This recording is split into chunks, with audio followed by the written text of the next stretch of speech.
ধোপা রসুন, সর্ষে, মেথি আর হচ্ছে জিরা। এবার দেবো একটু পেঁয়াজ।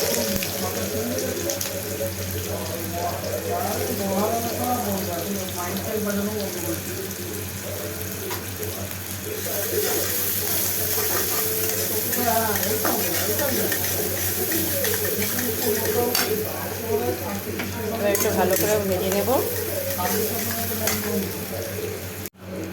এবার একটু আমি আদা দিয়েছি আর কাঁচা লঙ্কা,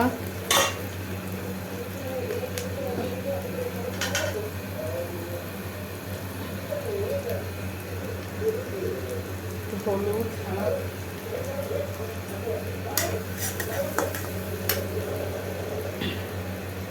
এবার দিয়ে দেবো আমি সেই ঝোলটা। বলো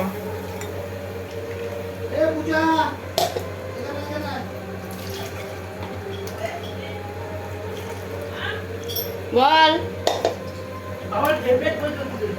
এবার এটা আস্তে আস্তে নাড়তে থাকবো, যখন উতল আসবে তখন এটাকে বন্ধ করে দেবো।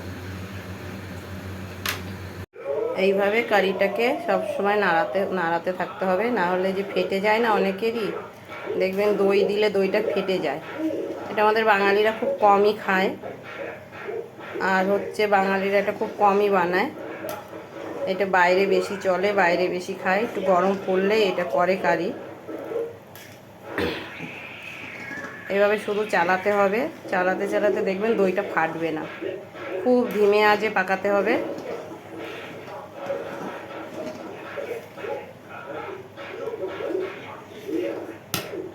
এবার আমি যে পকোড়াগুলো বানিয়ে রেখেছিলাম, এই পকোড়াগুলো আবার দিয়ে দিচ্ছি এর মধ্যে।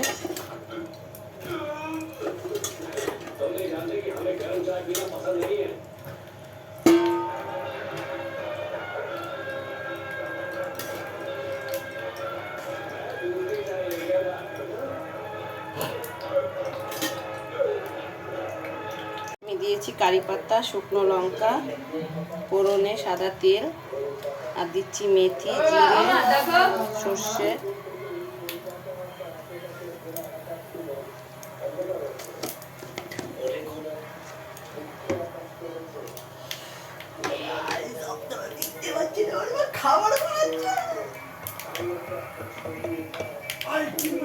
একটু শুকনো লঙ্কার গুঁড়ো, কাশ্মীরি লঙ্কার গুঁড়ো, একটু হলুদ,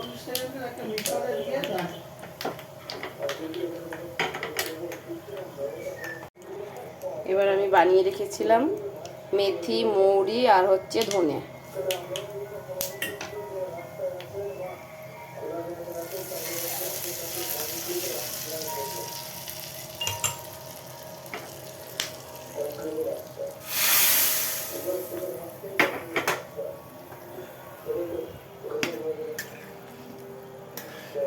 দেখুন কি সুন্দর কালার এসছে। পুরোটাই দিয়ে দেবো।